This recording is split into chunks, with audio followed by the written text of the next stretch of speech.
ഒരു പഴം കൊണ്ട് 3-4 ദിവസമെല്ലാം സ്റ്റോർ ചെയ്ത് വെക്കാൻ പറ്റുന്ന അടിപൊളിയായിട്ടുള്ള ചായക്കടിയാണ് നമ്മൾ ഇന്ന് ഉണ്ടാക്കാനായിട്ട് പോകുന്നത്. അപ്പോൾ ഇതിന് വേണ്ടിയിട്ട് നമ്മളൊരു പഴം എടുത്തിട്ട് ഇതുപോലെ ചെറിയ ചെറിയ കഷ്ണാക്കിയിട്ട് നമുക്ക് മിക്സിൻ്റെ ജാറിലേക്ക് ഇട്ട് കൊടുക്കാം. പഴുത്ത പഴമാണ് കേട്ടോ ഞാൻ എടുത്തത്. അപ്പോൾ അത് കുക്ക് ചെയ്യേണ്ട ആവശ്യമൊന്നുമില്ല, നമുക്ക് റോ ആയിട്ട് തന്നെ ഇതിലേക്ക് ഇട്ട് കൊടുക്കാം. എന്നിട്ട് ഇതുപോലെ നമുക്കൊരു മുട്ടയും കൂടി ഇതിൻ്റെ കൂടെ തന്നെ പൊട്ടിച്ചൊഴിച്ച് കൊടുക്കാം. പിന്നെ മധുരത്തിനായിട്ട് ഒരു 1/4 കപ്പ് പഞ്ചസാര ചേർത്ത് കൊടുക്കുന്നുണ്ട്. നല്ല പഴുത്ത പഴമാണെങ്കിൽ ഷുഗറൊന്നും ആവശ്യമില്ല കേട്ടോ. ഇനിയിപ്പോൾ നല്ലൊരു ഫ്ലേവറിനായിട്ട് നമുക്കൊരു 4-5 ഏലക്കായും കൂടി ഇതിലേക്ക് ഇട്ട് കൊടുക്കാം. എന്നിട്ട് ഇത് നന്നായിട്ടൊന്ന് അരച്ചെടുത്തിട്ട് നമുക്കൊരു ബൗളിലേക്ക് മാറ്റി കൊടുക്കാം. അപ്പോൾ ഈ ഒരു മിക്സ് ഞാൻ ഒരു പാത്രത്തിലേക്ക് മാറ്റിയിട്ടുണ്ട്. ഇതിലേക്ക് നമുക്ക് 1 സ്പൂണ് എള്ള് ഇട്ട് കൊടുക്കാം. പിന്നെ ഒരു പിഞ്ച് ഉപ്പിട്ട് കൊടുക്കുന്നുണ്ട്, മധുരം ബാലൻസ് ചെയ്യാൻ വേണ്ടിയിട്ട്. അപ്പോൾ ഇതിൻ്റെ കൂടെ തന്നെ ഒരു നുള്ള് ബേക്കിംഗ് സോഡയും കൂടി ചേർത്ത് കൊടുക്കണേ. അതിൻ്റെ വീഡിയോ എൻ്റെ അടുത്ത് നിന്ന് മിസ്സായി പോയതാണ് കേട്ടോ. ഇനിയിപ്പോൾ നമുക്ക് ആട്ടപ്പൊടിയാണ് വേണ്ടത്. ഞാനിതിപ്പോൾ റേഷൻ കടയിൽ നിന്ന് വാങ്ങിയ ആട്ടപ്പൊടിയാണ് കേട്ടോ എടുത്തത്. അപ്പോൾ അത് നമ്മൾ കുറച്ചായിട്ട് ഇതിലേക്ക് ചേർത്ത് കൊടുത്തിട്ട് നന്നായിട്ട് നമുക്ക് കുഴച്ചെടുക്കാം.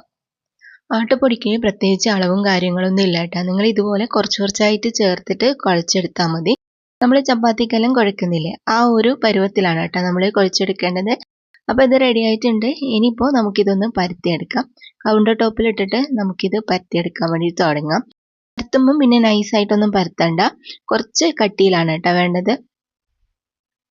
പിന്നെ ബേക്കിംഗ് സോഡ ചേർക്കാണ്ടും നിങ്ങൾക്ക് ഈ ഒരു പലഹാരം ഉണ്ടാക്കാൻ പറ്റും.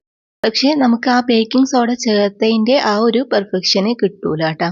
അപ്പം നമ്മളിത് ഈ ഒരു തിക്നെസ്സിൽ പരത്തിയതിന് ശേഷം ഇനിയിപ്പോൾ നമുക്ക് കട്ട് ചെയ്യാം. ഞാനിതിപ്പോൾ ഡയമണ്ട് ഷേപ്പിലാണ് കേട്ടോ കട്ട് ചെയ്യുന്നത്. നിങ്ങൾക്ക് നിങ്ങളുടെ ഇഷ്ടത്തിനനുസരിച്ചിട്ട് കട്ട് ചെയ്യാം. ചെറിയതാക്കിയിട്ട് വേണമെങ്കിൽ അങ്ങനെയും ഉണ്ടാക്കട്ടോ. ഞാനിപ്പോൾ ഇത് അത്യാവശ്യം നല്ല വലിയ സൈസിലാണ് ഉണ്ടാക്കുന്നത്. അപ്പോൾ നിങ്ങൾക്ക് വേണമെങ്കിൽ കുഞ്ഞാക്കിയിട്ട് ഉണ്ടാക്കാനും പറ്റും.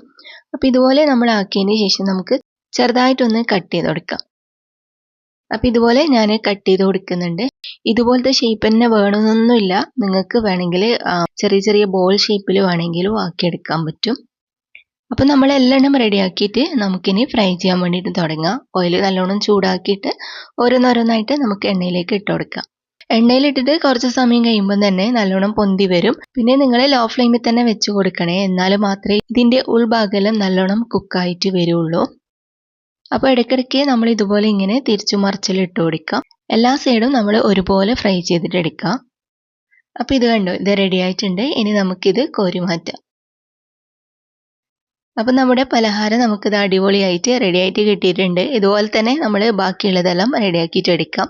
അപ്പോൾ ഇതാ ഫുള്ളും ഞാൻ ഫ്രൈ ആക്കിയിട്ട് എടുത്തിട്ടുണ്ട്. അപ്പോൾ അത്യാവശ്യം വലിയ സൈസിലാണ് കേട്ടോ ഞാൻ ഉണ്ടാക്കിയത്. നിങ്ങൾക്ക് വേണമെങ്കിൽ ചെറുതാക്കിയിട്ട് ഉണ്ടാക്കാം. അപ്പോൾ നല്ല ടേസ്റ്റാണ്, പഴത്തിൻ്റെ ടേസ്റ്റാണ് ഇതിൽ മുന്നിട്ട് നിൽക്കുക. പുറം ഭാഗം നല്ല ക്രിസ്പിയും ഉള്ളിൽ നല്ല സോഫ്റ്റൊക്കെ ആയിട്ടുള്ള പലഹാരമാണ്. നിങ്ങൾക്ക് വേണമെങ്കിൽ 2-3 ദിവസമെല്ലാം ഇത് സ്റ്റോർ ചെയ്ത് വെക്കാനും പറ്റും. അപ്പോൾ ട്രൈ ചെയ്യാൻ മറക്കണ്ട. ഇതുപോലുള്ള വെറൈറ്റി റെസിപ്പികളായിട്ട് നമുക്ക് വീണ്ടും കാണാം.